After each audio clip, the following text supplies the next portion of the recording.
Severis goes equal at the top. 65 tries in Super Rugby, Severis. Scores! Look at this crowd up on their feet. Meredith the pace. Wide out his new head. He's all alone in his head. Wow. And the try is scored. Would you believe it? It's Cam Rygard. Hurricanes get the win. And the success and the storyline of Moana Pacific has led to the biggest crowd they've ever had at their new home in Albany. Comes up with it. Unbelievable. On the back of one of the greatest performances you would ever wish to see. The groundbreaking, historic win over the Blues. Hey, you saw! Wow! Tell us where you came from! Vamos! Vamos! Vamos! Yeah, Usos! Usos! Usos! Usos! Usos! Usos! Yeah,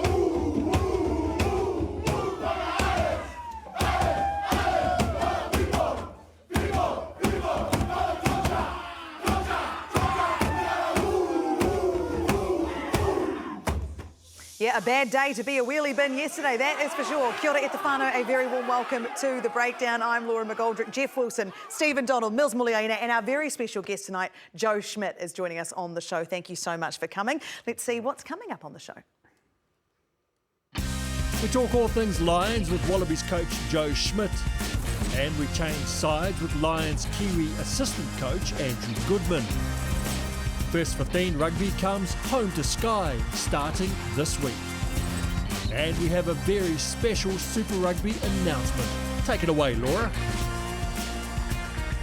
Thank you very much. We can announce tonight that the winner of the best player for the 2025 Super Rugby is Ardie Savea.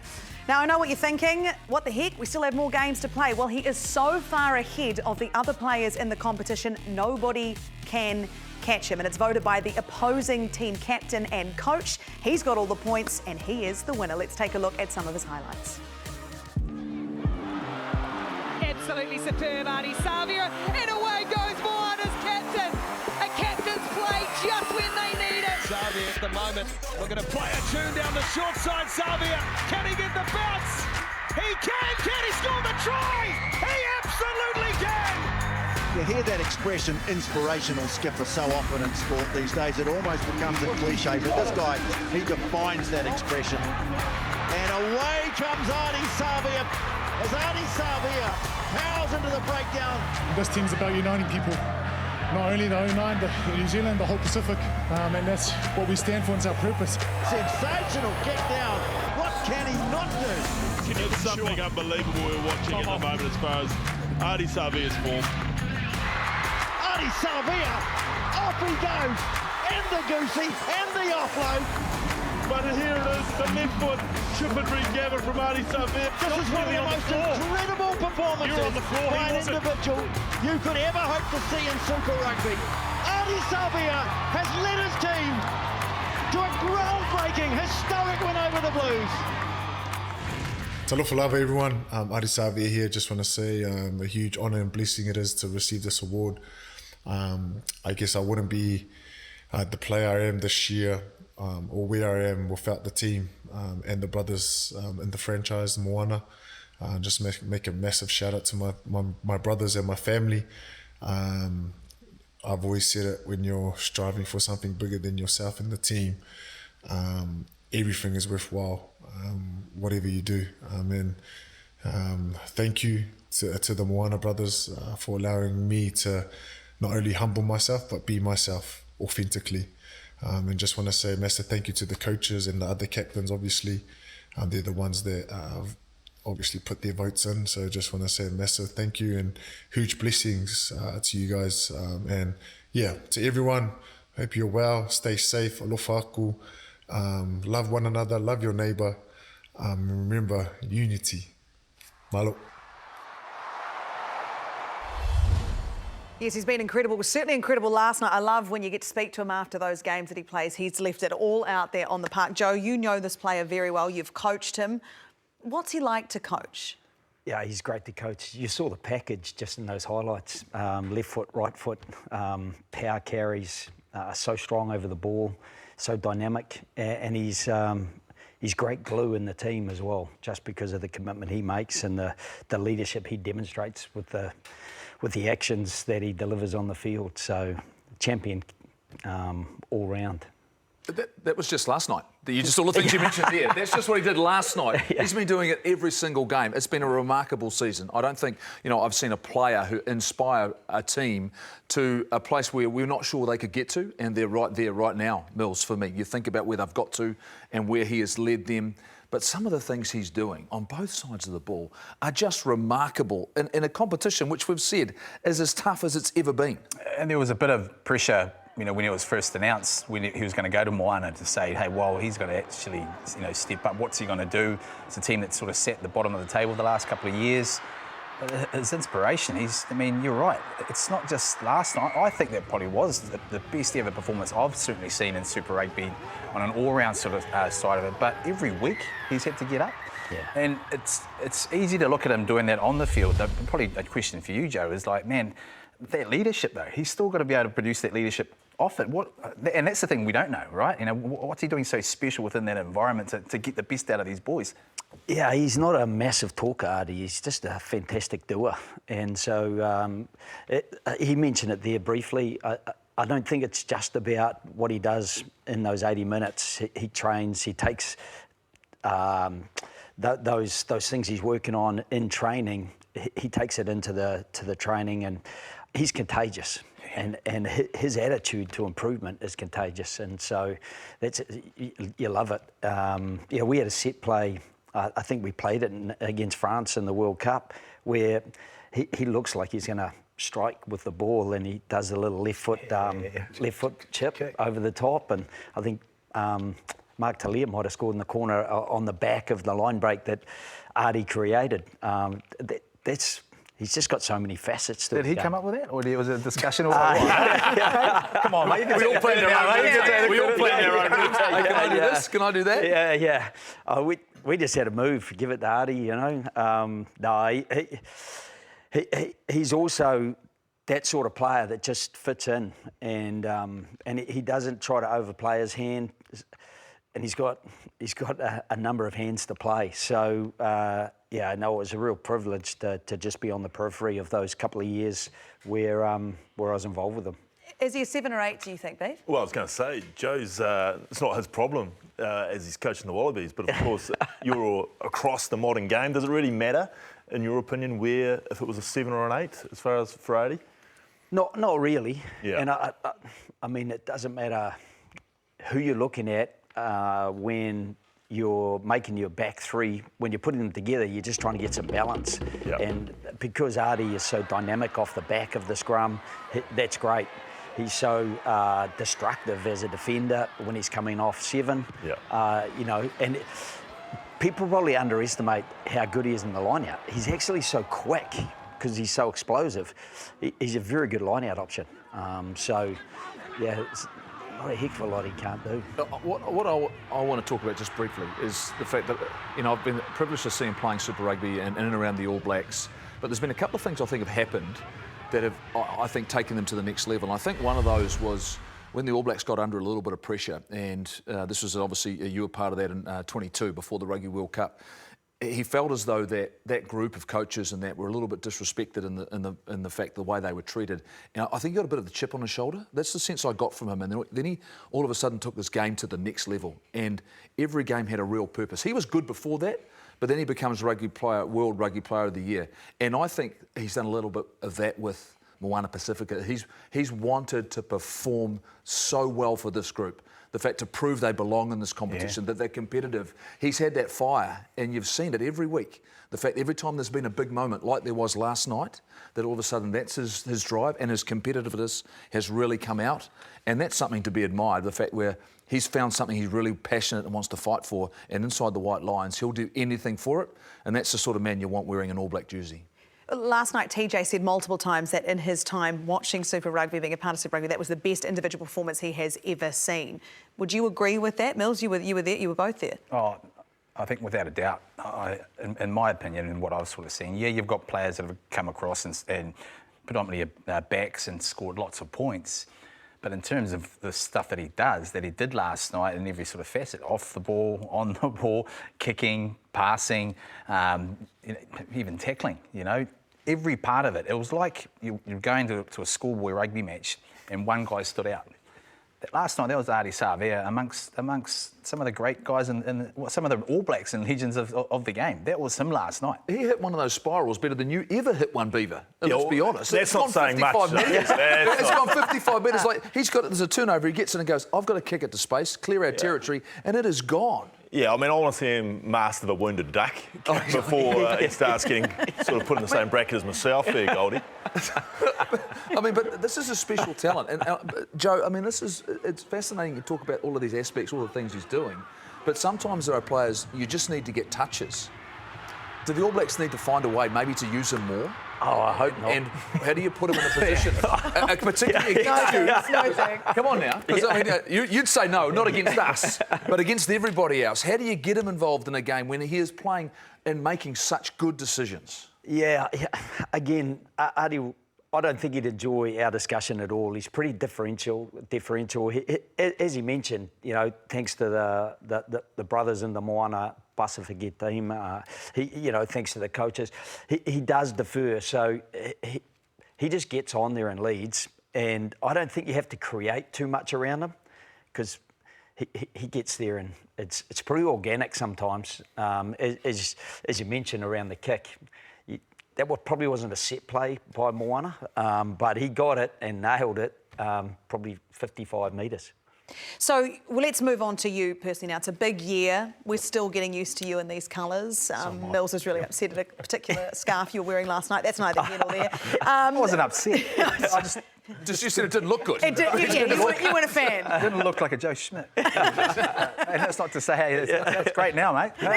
Yeah, now you're sitting right here. You do look lovely in the colours. Great. But how are you feeling about the year? Because it is huge with the Lions. We're 40-odd days away from that tour. How are you feeling? Yeah, I'm feeling busy. We're trying to kind of get around and see as much as we can of the players that we're trying to put into a squad, and we're not quite sure who that's going to be because with 2 rounds to go, we got a couple of injuries last weekend, we got a couple last night, and so you're always going to end up trying to balance those things. And then on top of that, you're kind of tracking what's happening up north as well, some of the selections they've made, so that we can prepare as best we can for whatever's coming. And whatever's coming is going to be very, very good. We know that. So, yeah, it's just busy at the moment, trying to cross as many T's and dot as many I's as we can. I'm sure one of your talking points has been Suali'i. Tell us about the plan there and what that looks like. Yeah, obviously the plan was for Joseph to play as much as possible. He's transitioning, cross-coding, and it would have been great if he could have got a bit more time. He hurt himself earlier in the season, came back, was really starting to look impressive, and unfortunately he's got a little bit of friendly fire from Andrew Callaway, and it's not too bad. So he's back in the gym. He's recovering really well, and I'd be really confident that he'll be back in amongst the group, if not for the first test, certainly during the series. Joe, with Joseph talking there, obviously you brought him in straight away, 13, sensational, obviously been brilliant before he got injured at 15 for the Tars. Is there anything there as far as your thinking goes, or it's very much just fitting around the rest? Or Yeah, that's right, Beaver. It's just being open-minded and seeing where he best fits compared to a few other guys that that might pick up injuries or just even it's a week-to-week decision even. But we do want him to get comfortable in one position because he is learning to get into the right positions at the right time, and obviously the breakdown is always difficult for someone who's come across from league, So that's why we were very keen for him not to be cotton-wooled, keep playing. And one of the great things about 15, and I don't need to tell you guys, but you can see the whole game in front of you, and it's a great way to learn the game as fast as possible. So that was why even Dan rang me and said, what do I think? Where do you want him to play? And I don't care, as long as he's as long as he's getting the game time. And you got the sense he was starting to learn that, how to get himself involved in the game, making better and better decisions. In terms of your squad at the moment and what you've seen through Super Rugby, what you experienced last year, pencil and pen, when you get, how many guys are in pen right now and how many guys are in pencil you're going, I need to see a bit more in the next month, who might be part of the playoff picture in regards to Super Rugby? Or have you got a fair idea about who you want? And what's your policy about guys overseas? Are they still in the picture, some of the guys who meet the criteria? Yeah, I guess the guys who are playing in Super Rugby, the picture's a bit clearer. It's a little bit blurred around the guys overseas. We want to make a commitment to the players who are playing in Australia who've committed their future to Australia, because we need to be strong at Super Rugby. That forms the foundation. That's our base that we select off. And so we want as many players as possible to commit their future to Rugby Australia, particularly with the World Cup and a home World Cup for the Wallabies coming up in 2027. So that's a massive part of it. But yeah, I would stay in touch with at least half a dozen players who are overseas, just tracking how they're going and their enthusiasm to play for the Wallabies, and they're all very keen to. And so we would prioritise the players who are playing in Australia, but at the same time we know that there are others who've got a broader experience. We don't actually have a hugely experienced squad. When you take James Slipper out, we lose about a quarter of our caps, so... he knows that too. Yeah. I just got to keep playing. I'm a good chance of going to get in there. I'll just quickly on that then, where does that leave a certain guy who's coming off the bench in Christchurch right now, in terms of your conversations and James O'Connor? Yeah, well, James and I have had conversations, and so we've tracked his performance, obviously, and he's a steady hand. He is experienced, and I suppose at the axis of the game, that pivot position, that 10 position, to have experience there is always a good thing. And we're just going to map how that goes in the next 2 weeks. Obviously, he's going to have some post round playoff time, and that will be another opportunity to have a bit of a look. I saw Rivers Reihana is obviously starting, and James is coming off the bench, and that experience coming off the bench. I think there's a few coaches that are actually making really good use of that, even in Super Rugby. Right at the start of the season, I think Clayton did a really good job where he had a number of guys coming off the bench in that first game that steadied the ship and drove them home in the start of the competition. Joe, I want to talk about that sort of experience you spoke about, particularly James Slipper. When you look at a Lions series, there's experience up front. When the guys that are bringing over, when you compare them to the guys that you had last year, there's only about 20 sort of test matches difference. You guys are 20 less. You take James Slipper out, that's a lot of experience up front to try and get you that sort of ball. Is that an area you guys will be looking at? I know you got Chrono there. Will be really trying to sort of hone in on the front row. Yeah, and I mean, I don't know that much about the front row, to be honest. Nor do I. That's what I have to say.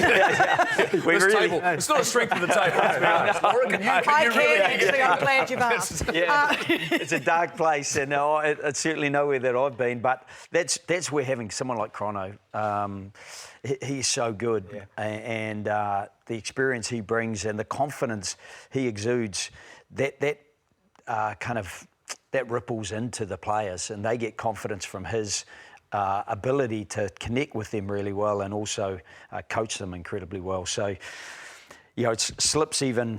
I think he's playing really well this year, and I think you've got to keep going after it. You can't say, look, I've got this experience and that's me, I'm done. You got to keep trying to get better.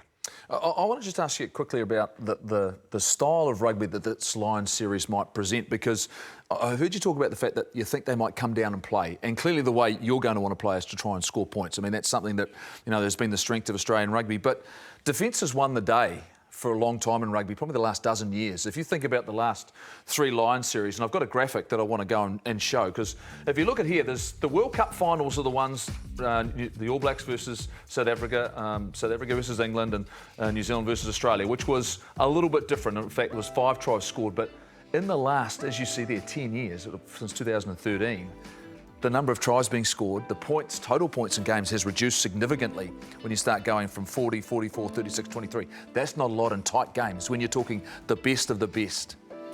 Is it going to be tough to score points against the side, against the team which has so much depth, which is powerful up front, which is probably going to try and really contest the breakdown? How do you approach these games, given the fact that history tells us defence right now is incredibly strong in the game? Yeah, and so you've got to train without breathing space. You've got to expect that they're going to try to suffocate you and not allow you to play. And we're going to try to do the same to them, you know, because we can't afford to have them playing. They've got a lot of very, very talented backs on the back of a real power game. They can play with their forward pack. So I guess for us, we will watch their Argentina game. We'll track them as they come through, starting with the force and as they come through those games, we'll try to get a bit of an idea about how they're playing, how they're defending. With a strong Irish coaching team, that gives us a little bit of an insight. I know Goody's coming on later in the show, and he's a heck of a good coach and a great bloke. So, you know, they've got I think they'll have a tight-knit coaching group and they'll have a tight-knit team, even though they come from 4 different nations. So that tight-knit group will be very hard to penetrate or play in behind. So we'll just track them and then make a plan. Do you track the guy in the middle, the guy that's refereeing the game? You've got 2 European sort of referees refereeing the series, the style, the different rule changes from Super Rugby that you're going to end up having sort of to implement and get the guys used to after Super Rugby. Is that something that you have discussions with the referees closer to the time?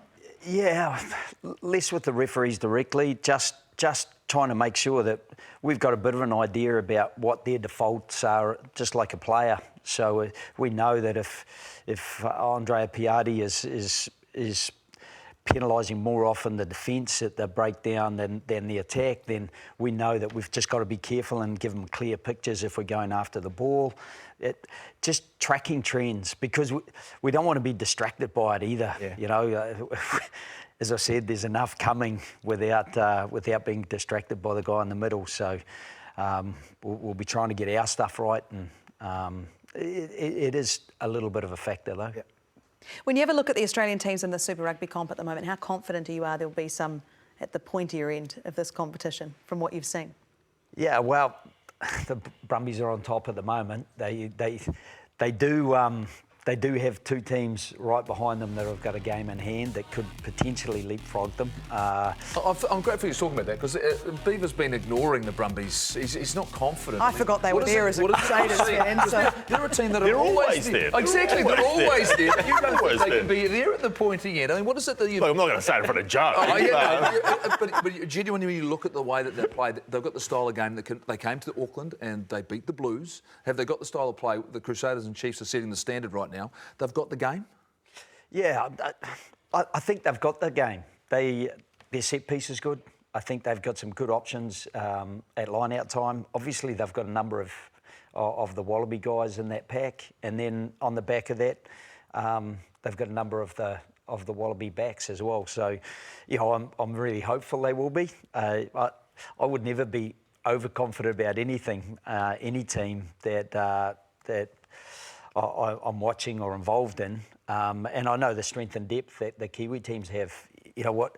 One of the things that worries me for any of those teams that are at the top of the table, those Crusaders, Chiefs and Brumbies, is whoever qualifies below them, they're going to be nervous, even though they're going to be home for that first kind of 3 quarterfinals, if that makes sense, in the way the game is, the playoffs are structured.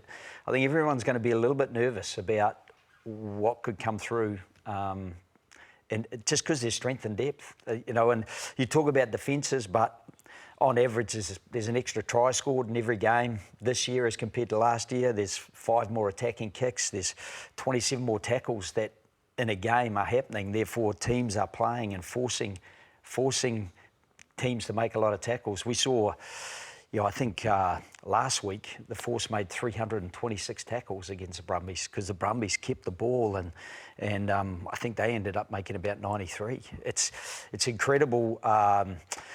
You know, when teams can squeeze you like that, it just makes it very hard to get yourself back into the game. Savea, he's picking the Brumbies to win the whole thing. Are you okay? I don't know why we're airing our dirty laundry from previous weeks here. You did that to me last week. I can't believe it. Ruined my ideas. Seriously.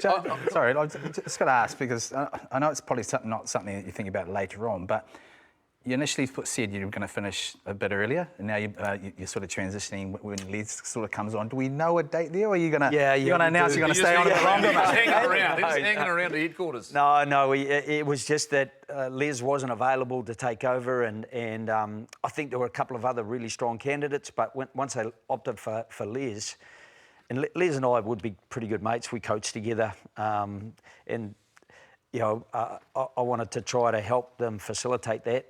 As much as I kind of was retired when I came back to New Zealand, I've been very unsuccessful. How many times have you tried? I know, Goldie, but I do love it. I love coaching. I've been incredibly privileged to, you know, we talked about Ardie at the top of the show.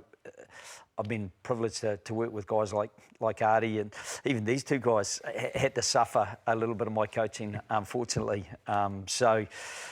You know, it's been a massive privilege for me, and you do get hooked back into it, particularly when you get a little bit nostalgic and you think, oh yeah, that was great. But then when you're in the thick of it and you're working long hours and you've just had a bad loss, you are reminded that it can be pretty tough going. The off-season can get you, right? All of a sudden it's like, okay, I'm going to ask you one question, just and you've got to pick one. Would you take a series win over the Lions or the Bledisloe Cup back to Australia? I'd take whatever's first. And honestly, I just think the Lions is massive. And it's massive for us in Australia because there's heightened interest. And we don't have the same footprint as the All Blacks have here. Our footprint is pretty light in the back pages of newspapers and in the kind of broadcast. Your AFL, your NRL, they're right up there. So for the Wallabies to increase the Rugby Australia footprint, the British and Irish Lions, you can't get a bigger event this year because it's pinnacle. It's once every 12 years. I think we've got Slips playing in Australia anyway. Is the only guy who was there last time. Well, Joe, I want to thank you so much for coming on and joining us today. He's ready to get off his chair. He's already off his chair. Hang on, I'll help you with your microphone. You're a legend. All the best with everything. We do love having you come on here. Right, we are going to take a short break here on The Breakdown, and when we come back, we're going to go into the Lions camp for season.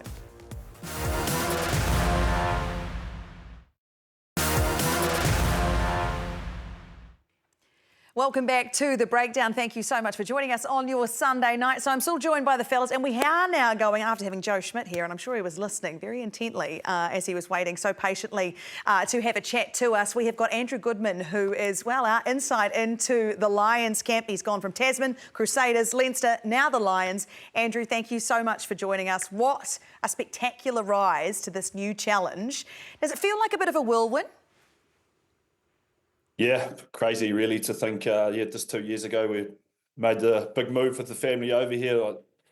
And it was a hard place to leave the Crusaders at the time. I was loving my time there, and the main reason was my wife was 34 weeks pregnant when we flew over, so it was a big decision for us to come over. But the last couple of years have been an amazing journey for myself and the family, and to get this experience now it's incredible, and there's some buzz around the place. Goody, talk us about that experience, about sort of the guys that you're coaching. Is there differences between the Kiwis compared to the Irish? Little bits and pieces. I think just the way the first thing is the two competitions you've got over here was a big one for me coming over. You know, the NPC and the Super Rugby being two separate, obviously competitions over here. You come and I was trying to get my head around the European Championship and the URC running at the same time, and internationals leaving partway through a season. Then you've got a young group of players coming through, which you've got a lot of time to develop. So there was a lot more kind of juggling of squad and different little bits like that. But in terms of people on and off the field now, they're great lads, just like the Kiwi boys, and love the game and get massive enjoyment out of playing and connecting with them, just like I would have in New Zealand. Goody, have you guys talked a little bit about the fact that it's almost like a moving beast? It's such a force, the Lions, when you go on tour. You're talking about a huge squad, huge support crew, probably something you haven't experienced before. It's a far cry from Super Rugby and NPC, right, where this organisation is so big. What have you talked about in terms of that organisation, and how do you prepare for that?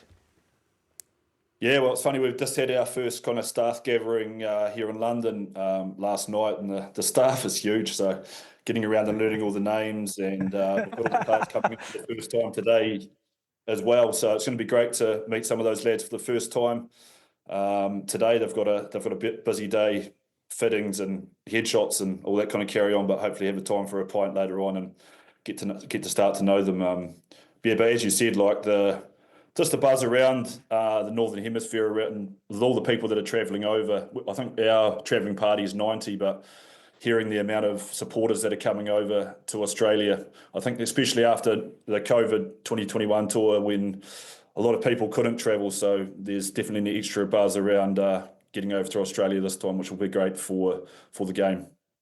Good, as far as obviously having that bigger squad and that bigger support crew, what does it look like from a rugby point of view? Do you get your structures and all that sort of simplified and quick and easy as far as when the boys come into squad and mould it to them, or is it sort of set in place before you even get together?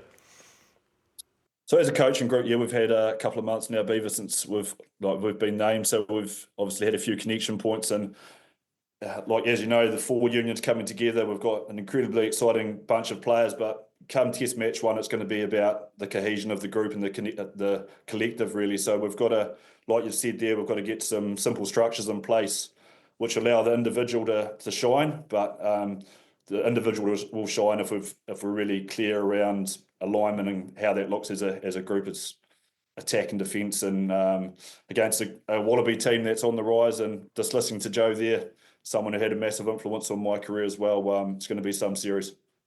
Mate, a lot of guessing about how the style that you're going to play. You've got an experienced front row, you've got an expansive game that you can go to. I know you, mate. Are we going to get something pretty expansive from the Lions this year, bro? Oh, we want to give the fans what they want to see. We want to play a brand of rugby that's attractive, and we've got supporters coming over, paying a lot of money to get over to that side of the world. We know the brand that the Lions is. We want to inspire the next generations of kids coming through to play the game. So, of course, we want to play a brand of rugby that's exciting to watch, Mills. But at the other side, you know what Test match pressure is like, and Goldie putting those scores up before, and we know the importance of defence and pressure, and winter in Australia, there might be a bit of rain and different bits like that. So we're going to have to have multiple styles ready to go. Goody, do you know who your best team is? Do you know what group it is? Do you know the 25, 26, or do you think the internal competition of this tour is going to find out who deserves to play in those 3 Test matches? No, that's a great thing about it, Goldie. Like, honestly, we couldn't sit down and name a 23 for a first Test right now, and that's the way it should be with the Lions group. And even the guys that have missed out on this 38, there's some incredible talent that, there's a lot of time before the actual first game, so I'm sure there'll be guys that haven't been named that were disappointed that will end up playing. In the history of a Lions tour, says there's often 1 or 2 of those guys that haven't been named that will play and perform really well in the Test matches at the end. So that competition that you talked about is going to have to be one of the things that drives us along to get ready for Test matches. I heard Joe talk around the training levels they're going to have to get to. It's going to be exactly the same for us. So really looking forward to seeing that competition. But again, getting to know some of the guys, you've coached against them, but getting to work with them daily. Goody, I mean, lots of talk around, this is a massive challenge. You're gelling 4 different nations together. You just mentioned about the coaching staff. How do you guys gel? Lots of talk about how the state of origin and that. Do you go out on a big night and sort of get together? Or old school? Is it old school style? Or is it just I am talking old school, mate. Is that kind of what happens? What do you guys do? Yeah, well, that's the great thing about the Lions and a tour. I know you guys probably experienced a little bit more than me. I've been on 2-3 week tours through Super Rugby and the URC, etc. But to go on a tour of this length and to have midweek games and plenty of opportunities to socialise, as you said. But no, we've had a few connections, couple of rounds of golf, followed by compulsory beers in the clubhouse and a few steaks out, and it is a big part of it, the collective, getting to know each other and being comfortable to challenge each other, etc., as we go through the process. So Faz is a great leader in terms of that. He's with the whole staff, he wants us to be as connected as ever and to be ourselves. So he's put his mark on that, and he's letting us come in and do things the way that it shows our personality as well, which is great. Well, we look forward to seeing you put your mark on the game. Thank you so much for your time tonight, Andrew Goodman, and all the very best for the tour. Thank you very much. To say shout out to Mum and my sister Jane and Nelson, and see you over in Aussie soon.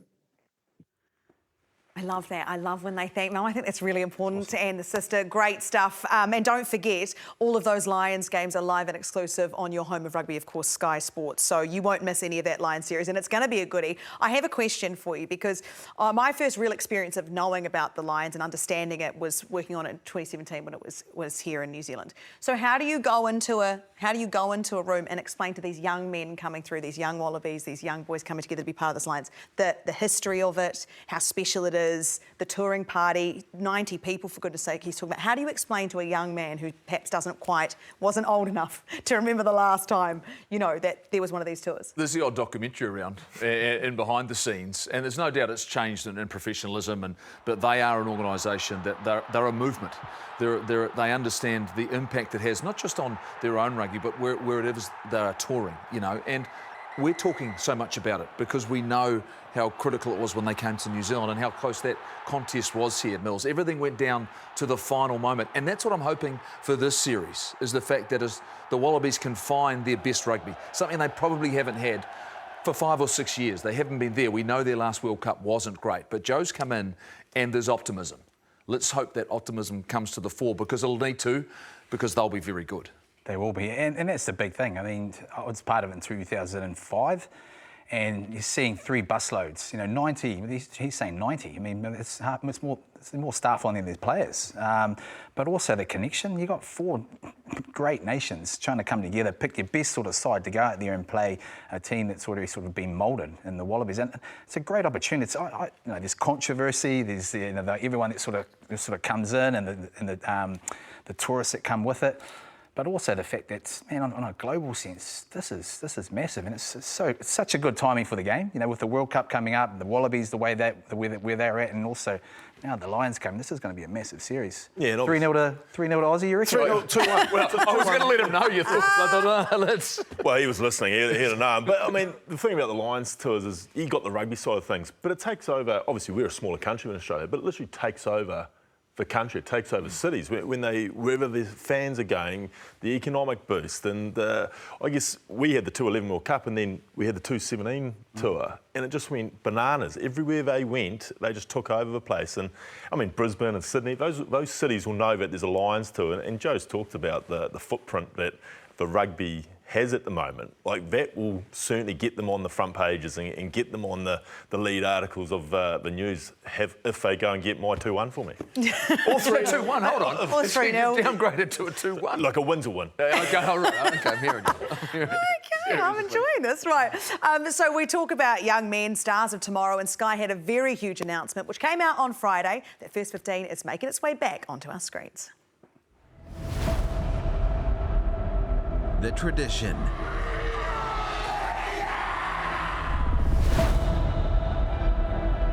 the rivalry,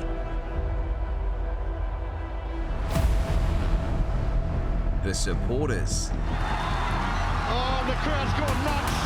the lifetime memories. Elation for Rosmini. They win their 7th North Harbour 1A title. This year, Sky Sport welcomes back That's a great try. college first 15 rugby. Now here's Umaga Jensen. McKenzie's running. He's gone straight through them. Oh, this is brilliant. Where you will see tomorrow's stars today. Yes, indeed you will, and that starts with the Nelson College Marlborough Boys High match on the 29th of May, and this is exciting for the stars of tomorrow, isn't it? I love seeing the players when they were at high school compared to them now playing in Super. And a lot of them will go back to those sort of memories too and see them, playing and sort of where they've sort of transitioned to now. I think there's some All Blacks that have sort of come through. Wonderful that we've got it back on our screens. The South Island I suppose it's only the South Island, also Central, but first game on Thursday. So looking forward to it, and looking forward to being part of the coverage. Yeah. It's top to bottom, Laura, for me. The fact is, from the top of New Zealand down to the bottom, that everyone gets a little bit of an opportunity to be seen. And, you know, I think for regions as well, seeing what's happening around the rest of the country, look, there's no doubt that this is a great opportunity for these kids to go out and play. And yes, it's great for other people to see them, but to see that talent, and this is the lifeblood of their game. This is that transition from being a kid to all of a sudden the future professionals, but also people will go into our clubs and will continue to play the game because they love it. And I think that's a real indication for me. Look, when you get those traditional rivalries, but sometimes the big crowds don't matter. The smaller cities, the smaller country towns, all of a sudden those local games, Beaver, for me, they're priceless. Yeah, and I guess the atmosphere around a first 15 game is not like you're going to get if you go to Eden Park or FMG Stadium. You're going to have the harkers on the side of the field, which you walk through as the players and all the rest of it. So, especially when it's back. And yeah, I think David McKenzie was actually probably bigger at school, was he? Just looking at some. Yeah, well, see, you talk about the rival Christ College, Yeah. that's what he played for there, and that was my brother's school. And yeah, no, he was much bigger back then, which doesn't make me feel too good. But that's neither here nor there. So if we do look at it, having them back on the screen, it's nice for the young men to have a little taste of what it would be like, those higher honours, what it potentially could feel like for them. I don't think you get as pure rugby and also tribalism as what you would in rugby. You talk about, you know, walking through and taking your caps off the huckers.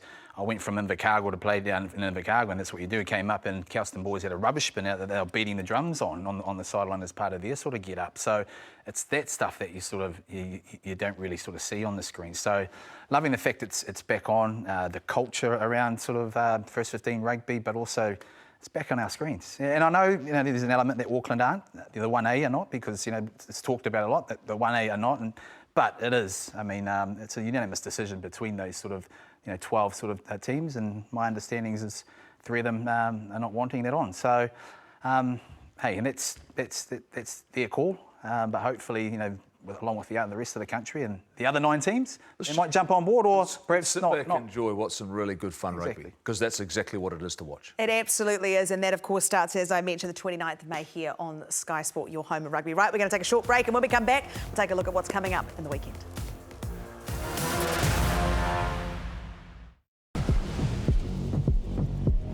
New Zealand and Canada 2 versus number 3, the rematch from a year ago. There's a hole for Delete, committed to stretch and score. Close to the line, close to half times. Yes, they're looking for Simons. Great distribution. And Asia Hogan Rochester goes over in the corner. Now Hohaya brings it away. Brunt puts it on the toe. Space in behind here. Acres of space for Aisha Letiianga. Pressure coming on New Zealand's defence. Gallagher. And there's space. Seal Manatafa looking to release Corrigan. Alicia Corrigan is going to put Canada in front with 15 minutes to play. New Zealand trying to bust it down. Hohaya. Now the edge. Brunt in the corner. 27-27. It's a stalemate in Christchurch. Might have been a stalemate, but it was an absolute thriller of a game, that one. The Black Ferns taking on Canada as part of the Pac 4. We're going to head over to Sui and Kirsty, who were on the ground for this thriller. Well, less than 100 days until the Rugby World Cup kicks off in England. Christina So here, of course, former Black Fern. We've seen the Black Ferns now play 2 of their 4 scheduled test matches before they go over. What have we learned about them in the last 2 weeks? Well, what we learned is that they're still building. They've still got combinations. There's still opportunities for players to solidify their World Cup squad.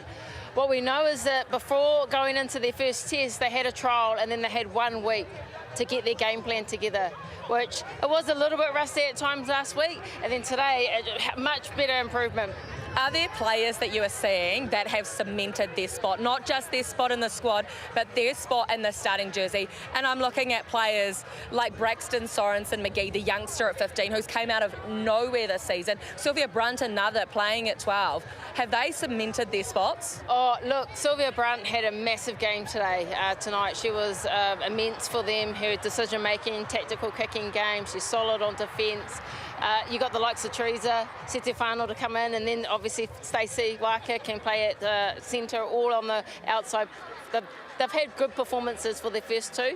Braxton, Gosh, isn't she entertaining? A young 18-year-old playing with that confidence, playing with that flair. She stood up. Renee Holmes, we know how great she is. She's a very good goal kicker. When you know the Black Ferns are only kicking, well, prior to this test, at 35%, there was a kick to win the game. And that's not on Lou, that's not on Ruahei. Whether that comes into discussion. Renee really hasn't had a shot yet. You mentioned the Sevens players. 5 of them have been selected in the Pacific 4 squad. When are we going to see them get a go? I think it was always the plan that they weren't going to play today. I weren't going to know. They came off their Sevens series. Love to see Georgia Miller go into that loose forward trio, and that's where there's a real headache, right? You've got Kennedy, you've got Kaipo Olsen-Baker, Liana Mikieli too, Leila, so someone is going to miss it, someone great. Well, Georgia, we want to see her. Reese, I spoke to her earlier today. I said, how's your kicking game? She's actually been playing between outside wing and 9. So, yeah, interesting to see where they slot in. So they're looking at versatile players for the World Cup when you think about Reese Pody-Lane, as you've just mentioned. Possibly. I think we need to see Reese. She offers something different. What they do have, big game moments. They're used to playing in Olympic finals. They're used to playing in front of thousands. And yeah, we had a crowd here, but not when you go over to the Northern Hemisphere, right? Those stadiums will be packed, and you need players to absorb that pressure. So today was the ultimate test against Canada, 2 versus 3 in the world. How do you think we stack up? Are you still confident that we can defend the crown in England in 3 months' time? I'm confident that, look, honestly, I think that we've got really clever coaches. We've got players who are in better shape physically than what they were at the last World Cup or even last year. I think that it's going to be one heck of a World Cup. I still think that we've got it. We can do it. Absolutely. I love that attitude. Thanks so much for joining us, Soy, and we cannot wait to follow these women as they continue through their Rugby World Cup preparations.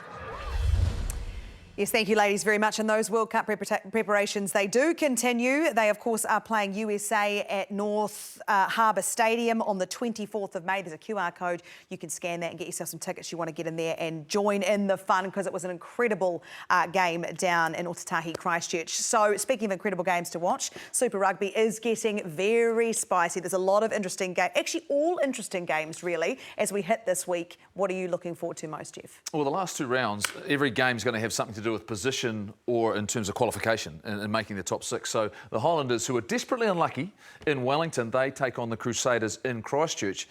And for the Crusaders, it's about putting and keeping pressure on the Chiefs to make sure they keep performing, because 1 and 2 is up for grabs. And the Brumbies now are top of the table. Now, they've only got 1 game left, but they're still top of the table, so you can't afford to slip up. So now the Highlanders, they've got an opportunity to be that team. Now they're out of the race to be the giant killer, the spoiler. I so appreciate the sentiment. And if you watch them on the weekend, they can well and truly do that. So I've got a lot of belief. I'm going to be down there for that game, and I think they can give this Crusaders team some real trouble. I'm going to be down there too, and I really hope we're not sitting too close together during that game. But Mills, for you, what are you picking? What's the one to watch this week? I think the Moana and the Chiefs game. Chiefs coming off a bye. The fact that obviously Moana beat every New Zealand team bar the Chiefs. And for Moana sort of to keep carrying on and backing up that sort of performance, I'm looking to the fact that, can they do it? And what will the Chiefs do after the bye? Fascinating. What will the Chiefs do after the bye? Interesting. They will, at some point, I think, rotate around in the next 2 weeks. But for me... They've done that every game. Oh, yeah, but they'll continue it. But for me, the Reds Hurricanes, massive ramifications, where they both sit in the table. And I think we've alluded to it at the top of the show, that 4th spot can be or will be massive if it all goes according to plan. It means you're probably going to get a second bite at the cherry in the playoffs. And the Hurricanes, this is like a bounce back for both of them, because the Hurricanes, they beat Goldie's Highlanders, but they wouldn't have been wrapped with their performance. That was relief more than anything. So I think there'll be a bit of an edge to this one. So I'm the other way. I think they would be stoked with that, because they got into a situation where the game was on the line and they found a way to win. And just like Moana Pacifica, the game was on the line and the big moments they needed to win. And that's why I think a lot of these sides will stay in the fight and know that every week we can. And if we get to the last moments, we can win. Now, obviously, the Highlanders aren't in that situation of getting themselves in the playoffs. Very much like the Hurricanes, they're looking at this, we can jump the Reds. We jump the Reds, all of a sudden, can we avoid the Chiefs and Crusaders if games go to form? But I get a sense somewhere along the line this weekend there's probably going to be an upset. OK, an upset. You heard it here first. Jeff Wilson, what's the main one do you think could really be the upset of the round? Oh, it's probably the Hurricanes going over and beating the Reds in Brisbane. As long as you don't say the just beating the Crusaders. That's well, because apparently fine. you don't want to be anywhere near me in the game on Saturday, so... Nah, me and Beef will be somewhere else. Guys, thank you so much for having me. It was great to be in the chair. Jeff Mills, Beef, your legends. Thank you for joining us on your Sunday afternoon. We'll see you soon.